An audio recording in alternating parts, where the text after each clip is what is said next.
I'm Janelle. Welcome back to my channel. If you are new, do not hesitate to subscribe, leave a comment, give this video a thumbs up if you like the video, share the video, turn on your post notifications, the whole spill. Okay, so this video is about how to survive a toxic workplace, which I know all too well. So before I get into the strategies as to how you will survive, because you will survive, we're going to break down some other elements first, okay? So I have my notes. I always tell y'all I will go off a topic real quick, okay? So I need to keep looking down at my notes. Okay, so first, before I even get into my notes, let me just say this. When it comes to jobs, you are dealing with so many different types of personalities that alone can be very toxic. That can be very toxic, depending on if you are a people's person, a people pleaser, and things like that. You have, like I always say, so many different types of people that make the world go around, because that's just the world. So it depends on you along with the environment, okay? So now to my notes. Okay, so are you defined by your job? Are you defined by your job? Because some people, they feel like they ain't nothing without a job. They feel like they are like the lowest of the low without their job or a job, or you feel like you are not contributing to the world. You're not contributing to society if you don't have a job. So when some people get a job or a certain type of job, they become so defined by their job, like they are nothing without it, and they walk around like that, like, yeah, you know. So okay, so let's see. First of all, you have to look into yourself and see if you are the toxic person that works on the job. Do you bring toxicity to the job? Because a lot of us, we always look for other people, you know, and we look to other people to blame for so many different things, and we don't always look, you know, deep within ourselves. Are you the toxic person? Do you come to work with an attitude? Do you come to work, you know, just like, oh, I ain't doing nothing today? Like, do you come to work, you know, just being rude, and, you know, you don't say hello, you don't say good morning, all of those things? Is it you? Are you the toxic person? So let's look at that first, okay? So look inside yourself, and I mean, let's be for real. Do you bring toxic traits to the workplace, okay? Let's see. Okay, so a toxic workplace does not mean that it's just the people. Is it the culture of the job? Because some careers, they just built on a terrible foundation where the culture of the job alone is just so chaotic and just so crazy that, you know, it allows, or it behooves a person to come to work and act a certain type of way, depending on how you were raised. Were you raised to be timid? Were you raised to be, let's see, like a yes person? Were you raised to, you know, try to be a bully, to bully people? Because one thing that I do know, you know, on certain jobs, you have people who have been working there for many, many years, and they make it known, baby. It's like they are wearing a badge on their shirt saying that I've been here 15, 20, 25, 30 years, and they want everybody to know it. And don't you even think that you're going to tell them anything. So some people, that's how they carry it at work. Like, they do not welcome new people. They do not welcome young people. If you are attractive, to me, everybody is beautiful in their own way. So, you know, that is subjective. But if you are attractive, you know, depending on just your whole physique, because this is the things that you have to break down when it comes to these crazy people at jobs, okay? They will like rip you apart when it comes to so many things. So it depends on everything I just mentioned as to how a person is going to treat you. And that's just a fact, okay? This is not up for debate. This is a fact. So those type of people who have been on jobs for many, many, many, many years, and that wear like this badge on that shirt, like, yeah, I know everything, you ain't telling me nothing, or I'm gonna tell you something. They is not trying to pass the torch. They don't want to train you. They don't want to, like, tell you the right way. They just think they're going to boss you around. Those type of people are the people you want to stay away from as much as possible. Make sure my incense was... You need to stay away from those type of people as much as possible, because to me, they ain't nothing but trouble. They are nothing but trouble if you cannot accept that it's a new time, it's a new day, and you're going to have new people coming to the job, and that you should just treat them with respect.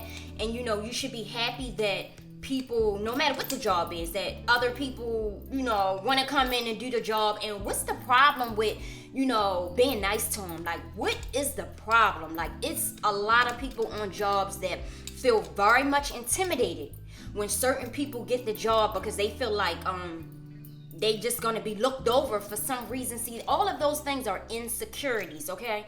So those type of people you better stay away from. Okay, so does your job affect your home life? If your job affects your home life, that's a problem. That's a problem, because if the environment and the culture of the job is chaotic, right? And then you're coming home to a place that you call your home, and that's also chaotic.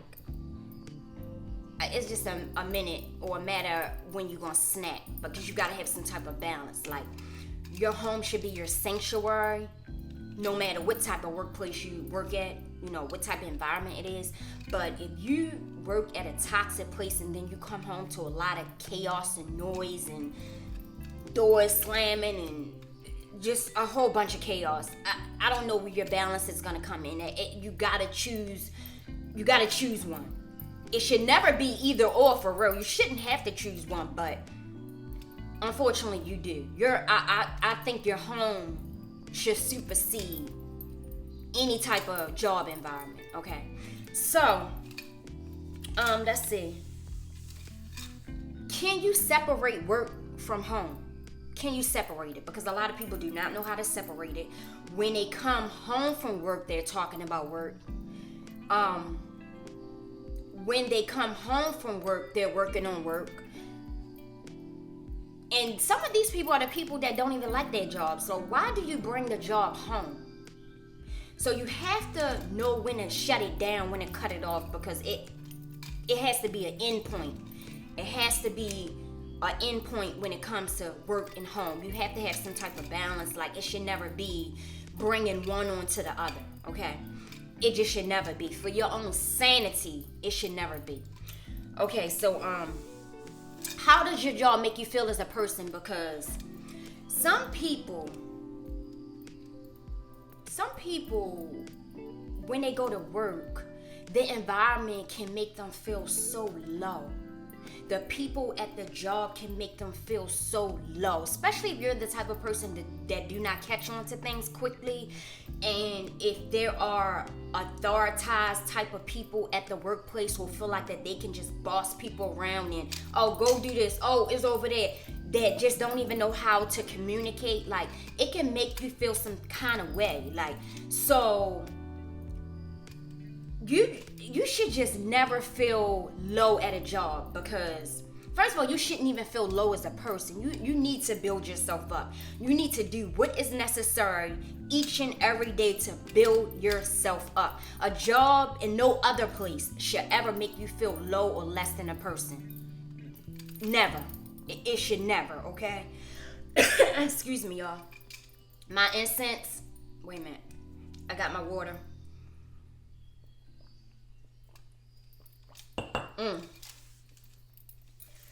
Some of these incense be ready to take me out. Okay, so is your job affecting your mental health? Of course, we know that is number one. A lot of people deal with this. They do not know how to separate work from home. They do not know how to deal with some of the rude, crude people that they have to work with every day. So it really affects their mental, and that's those type of people where you hear those stories where people and I just hate to say it, but this is the truth. Sometimes, this is not always the case, where sometimes people snap and they go back to workplace and then all hell breaks loose. Those type of people sometimes have been treated like shit at work from higher uppers, from their co-workers. Talked down to, whereas they just can't take it no more and they literally snap, which of course you should get help before you even think about doing that. You got to reach out to somebody to get some type of help, because no amount of money should ever lead you that way. Like, it's not worth it. No amount of money is worth like your mental health, where you are literally dragging yourself out of bed. It's just not worth it. So you have to decide. Let me see.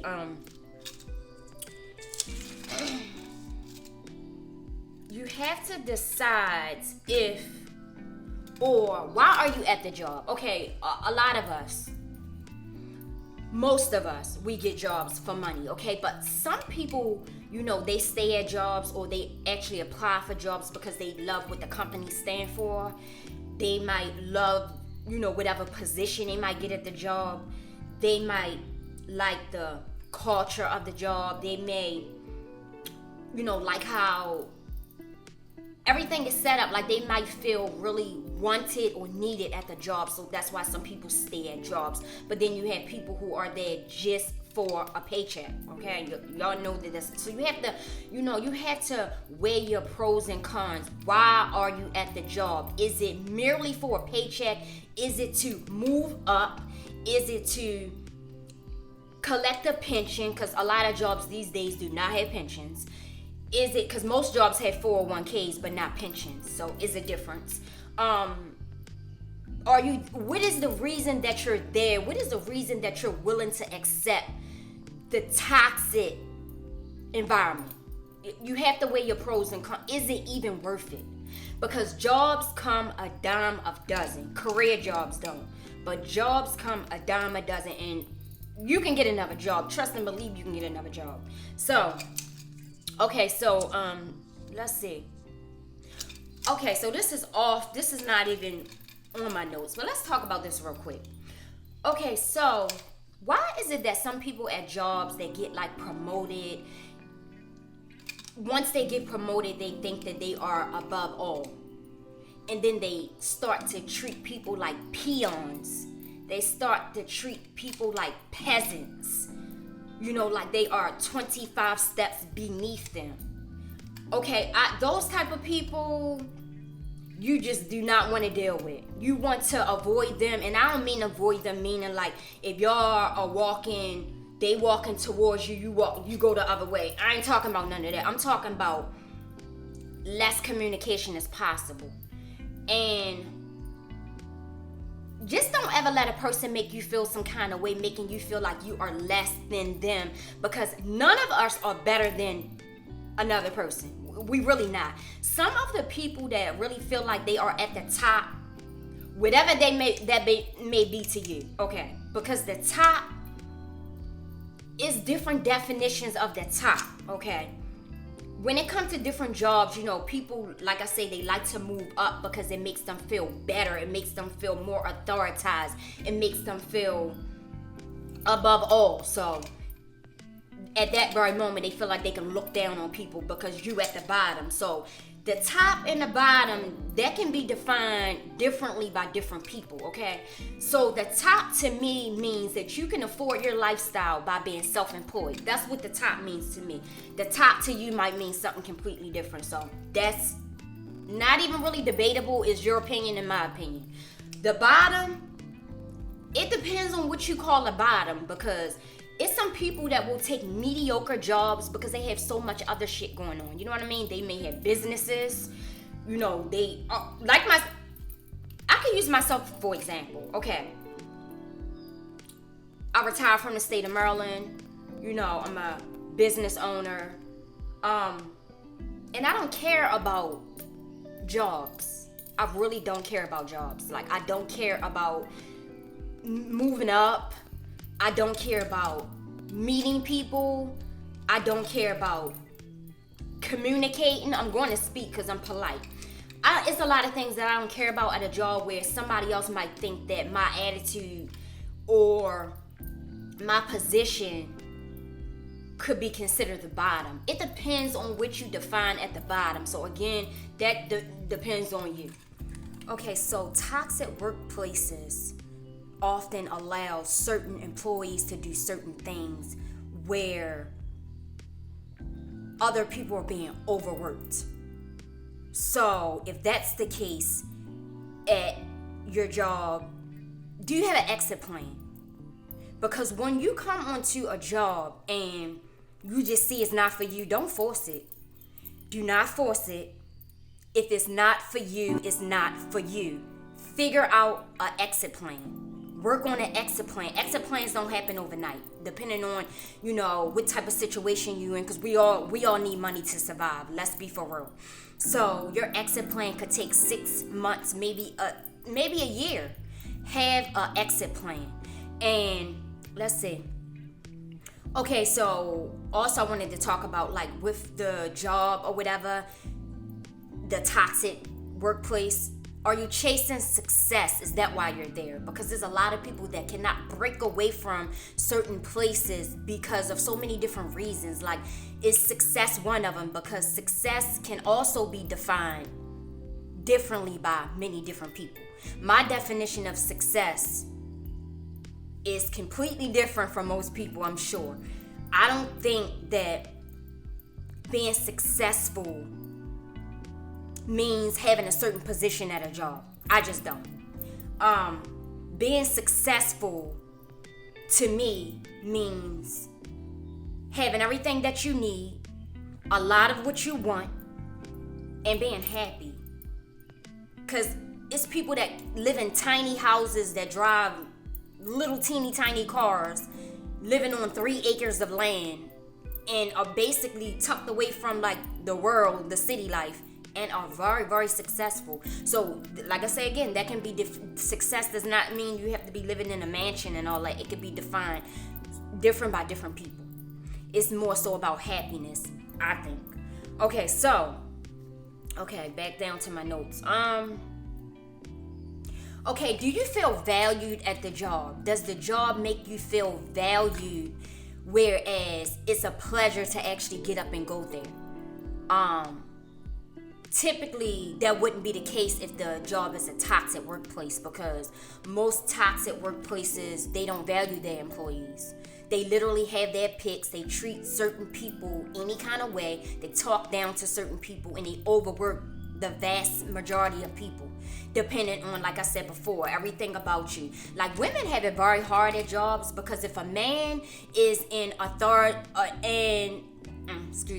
if a man is in an authority type of position, superseding females, and he's not attracted to you, because see, men treat women differently. If they are attracted to a woman, they'll treat them differently. And come up in the comments if you want to, because this can be debatable.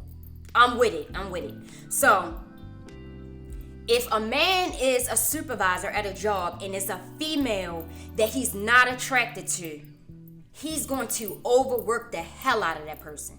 Depending on what type of person you are. If you are a stand-up type of person, whereas you ain't going for it. You're not going for being overworked, letting this person over here just sit and chill for 4 hours out of 8, and then you doing all the work and you don't speak up for yourself. Like, that's not a good look. Okay, so all of those examples that I just now presented are traits of a toxic work environment. And it's so many more. It's so many more examples, but that is like the key factors of a toxic work environment. Like, are you being valued? Are you being overworked? Are you being overlooked? Are you being treated like shit? Are you being talked down to? Do your job, just make you feel some kind of way when you come up in there? Is the energy off? Like, because of all of the people that work there that feel like they are above all. Like, all of those things are toxic workplaces. So now we're going to get into how you're going to survive it, okay? Okay, so Surviving a toxic workplace comes with critical thinking, okay? Learn the policies of the job. If the job is those type of jobs that have policies, learn the policies, and I mean verbatimly, even if you gotta walk around with it. Learn the policy. Don't really say nothing to nobody besides hello.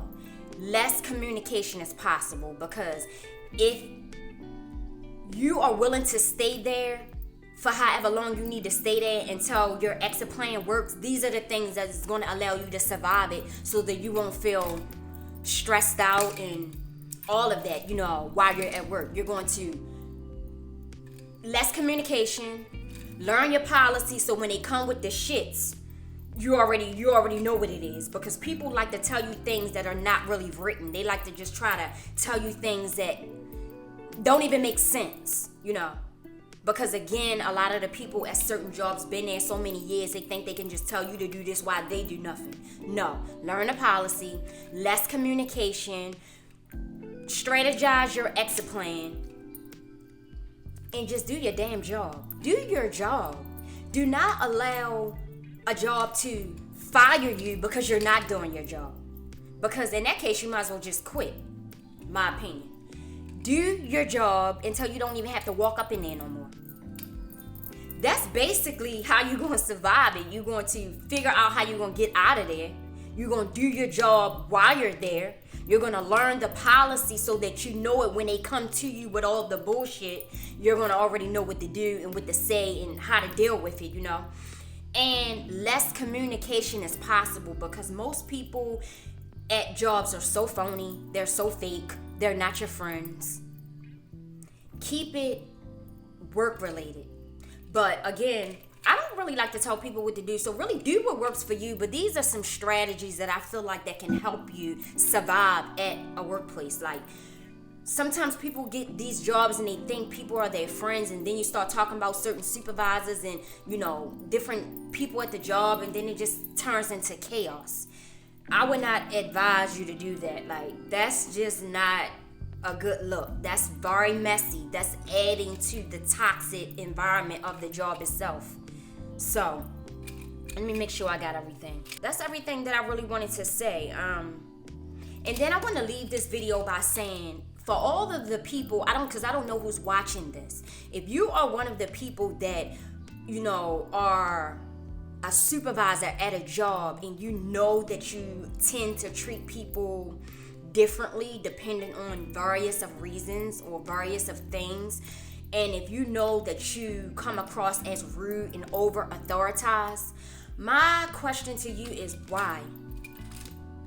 What happened in your life that you feel like that your position makes you better than somebody that is not in your position? Like, were you bullied? Did you come from a really terrible background? Was your family really mean to you? Like, what is your problem? Like, what is your problem? That's what, I want to leave off, because y'all got to watch it how you treating people at these jobs, because sometimes stuff don't end well. You know what I'm saying? And that's just how it goes. So, if you are a strong-minded person, you will survive a toxic workplace. And once you already strategize your exit plan, you write a resignation, and you do not give them no 2 weeks, because where's that written at? You say effective immediately, unless you need your other 2 weeks of pay. But that's my advice. But yeah, I'm gonna leave this video off on that note. Thank you so much for watching. Like I say, leave a comment, give this video a thumbs up, share the video, the whole spill, y'all. Thank you so much, and I'll see y'all in a few days.